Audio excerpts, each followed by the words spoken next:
Aha. Hello there. What's up? You know what? I'm pretty sure you guys are having a better time than I at the moment. Well, this is not so bad, but I decided I wanted to swap the diff and this here rear axle on my rally car at night, and the workshop is full, so here I am on the ground. Anyhow, this episode of the B20 build for yours is P1800. We get as far as the cylinder head, so let's start cracking. Moving on to the oil pump. So this is the oil pump disassembled, a very simple and straightforward affair. Basically, all it is this housing and a couple of gears. And you have this oil sump sucking oil up. The gears pump it through the pump and out this pipe into the engine block to lubricate the engine. If you would have had any problems with your engines, say you spun a bearing, or say you're in a feud with a neighbor and he sneaks over to your place late at night to open your hood and pour a handful of gravel down your valve cover, this is where it would show. But nothing like that here. The gears are in immaculate condition. They look perfect. This pump actually came out of a low mileage Army engine. Also, since the housing is aluminum, you would instantly tell if you had any material, like any harder material like gravel or parts of a bearing or something else, God forbid, spinning around in here, you would tell right away. But this pump is in excellent condition. So I'm just going to use this kit with some new spare parts and put it back together again, and it will serve the engine for many, many years to come. And there we go. That's the pump back in the block. Don't forget to change the two rubber seals on this tube, because potentially those two are, pretty much the only thing that could affect oil pressure in this type of an engine, unless you have a bearing failure. There we go. Oil pump back in there. Look at that beautiful camshaft, pistons, rods, crank, everything in here. So next step, I'm going to put on the oil pan, front and back cover, and then turn it around. And that's pretty much the short block done. And here we go. This is a back cover, already prepared with a brand new seal. If you look closely on the crank here, there's a tiny little groove here. This is caused by many miles or many hours of running with this little lip inside the seal actually wears into the metal. And if you're unlucky and the new seal ends up with the lip in exactly the same position, you could potentially have a leak. So sometimes on race engines, I put in two of these, one on top of the other, just to have two lips and make sure that it actually seals up. Installing a cover like this, there are probably just as many methods as there are guys doing it. What I do is I lubricate the surfaces quite a lot and gently move it forward into position like so. And I use a very, very fine screwdriver just to help it over the edge until it slides over.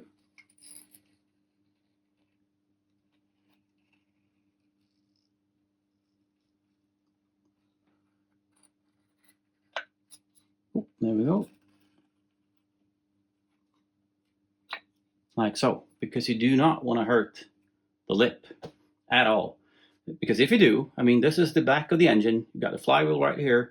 Once the motor is in the car, changing this again means you're going to have to either pull the engine or the gearbox out.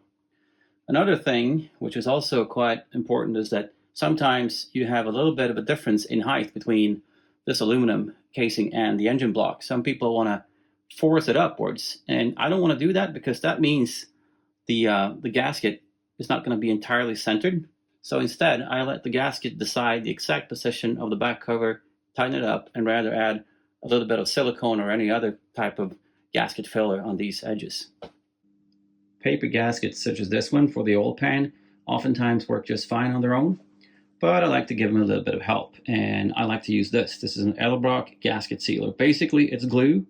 You could, of course, use silicone, but this being a very old engine and me being kind of old-fashioned, this is my favorite stuff for this.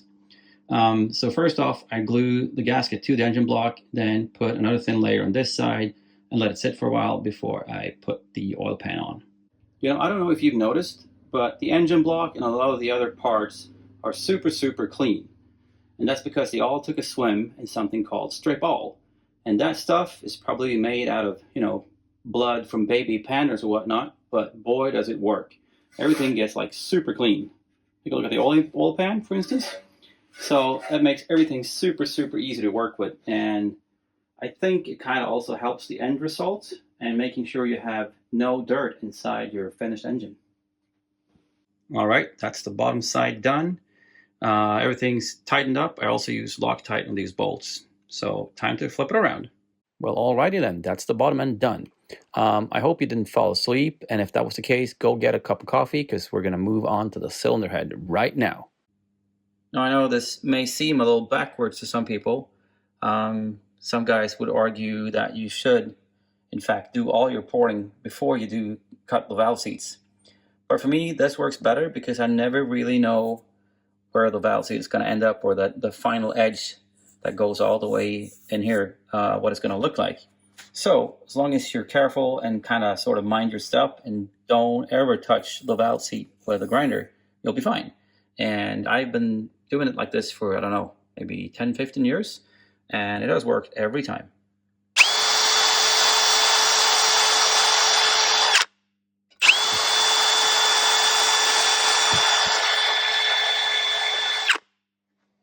So here we go. This is what I was looking for.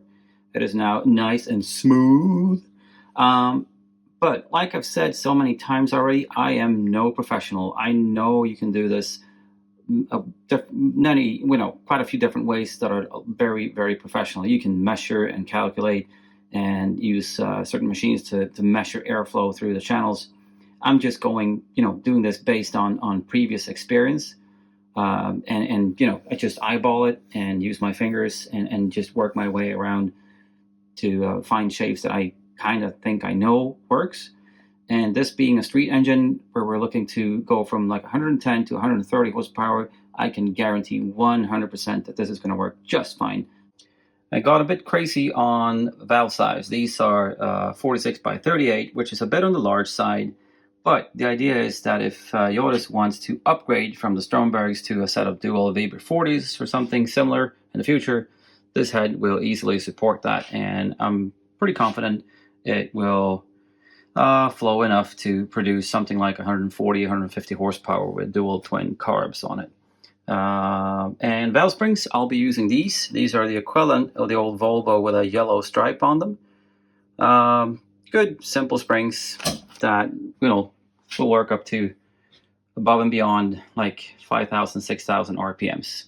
Oh, and speaking of B20s that produce good power, here's a clip from a burnout competition way up north in Sweden in Haparanda, where a guy showed up with a 1973 140, and he's got an engine built by my good friend Peter Foden at PF Racing, and this thing stole the show.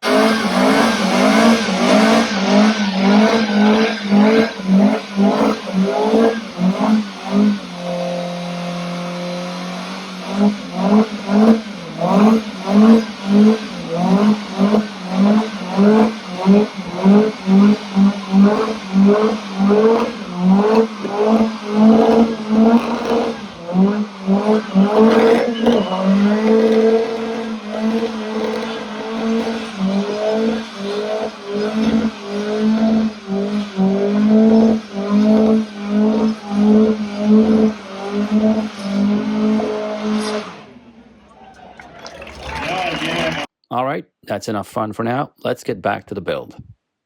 So that's the cylinder head all done. As for lifters, I will be using these APE, new old stock from the good old 70s. And yes, there is a tool you can use for this, for installing the lifters. But I don't have one, and I'm just going to do what I always done. I just apply a little bit of clear white grease to them and slide them in using my long fingers, like so. And that's it. You might be asking yourself, why am I using lifters from the 1970s? Well, there's one very easy answer to that: quality. I don't know if you know what pitting is, but this is what it looks like. This lifter right here has basically collapsed, and this was brand new and only used for 2 summers in a B20 with like mild performance, street driven, with the correct valve spring pressure and high quality sink oil and still this happened. And this is all down to quality. So that's the reason. I try to reuse old proper Volvo lifters. And, there are a few other options. You can use Chevy lifters, but if you don't want to, go through the hassle with having to order custom-made push rods and whatnot, you might as well be looking for good standard lifters from Volvo from the 1970s and for that matter, late 60s as well. Next up, I am installing a brand new water pump. I did have one on the block when I had it at the machine shop to get the cylinders bored out, and there's a very good reason for that. You might not believe it, but these 4 bolts will actually affect the shape of the cylinder wall at the front. So, if you're dead serious about what you do, you have a water pump on there when you bore the block. If it's the one you're going to use later or not, doesn't really matter as long as you torque the bolts down to the same spec, which is what I'm going to do. Now, another thing that you absolutely have to do when rebuilding an engine is make sure that all the threads are in perfect condition. At the machine shop, they already tested all that for me, but I always test them individually as well, without any oil or anything on the bolts, just to make sure that everything runs perfectly smooth. Because if it doesn't, you're going to get the wrong torque readings, or God forbid, you could have a thread that will actually fail, and then again, a lot of problems. One last thing I do before finally installing the cylinder head is I clean all surfaces once again with brake cleaner, because you don't want any silicone or grease or anything on here that might interfere with the gasket. And like I've said before, I have no formal education when it comes to building engines. I only do what works for me and what has worked for quite a few years now. So, if you have any other methods, sure, use them. When building a B20 engine, the last thing you want to do is forget these 2 little suckers. These rubber gaskets seal up between the water pump and the cylinder head, and if you forget them, you have to take the water pump off once having discovered that your engine is leaking water all over the place. Not gonna happen. So, finally time for this bad boy to go on there. And this is where it gets a little tricky, because there are no guides in the block, so you have to line it up manually, like so. And then make sure you get the bolts in there one at a time. Also worth noticing, I use engine oil on the bolts to make sure I get the right torque reading when torquing this down.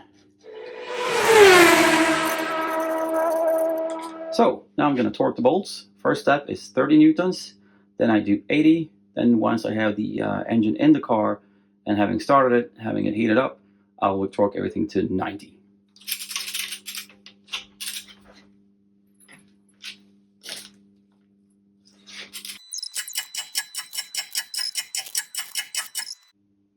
Voila, a reconditioned flywheel. There's a few things I want to say about this. Well, nothing big really. Just make sure that you use one that is either new or reconditioned. It's a few extra bucks and it makes a world of difference, especially if it doesn't work. If you get one that has a rough surface, if your clutch is going to shudder on you, then you're going to have to, like I've said before, take the engine out or tear the gearbox out again. Also, do not forget to change the pilot bearing in the crank. Same thing there. Such a hassle if it doesn't work. And as for the bolts, I always use new bolts, and I also make sure to add a dab of Loctite on them, and then it's just a matter of tightening them to factory specs or the specifications provided by the manufacturer of the bolts.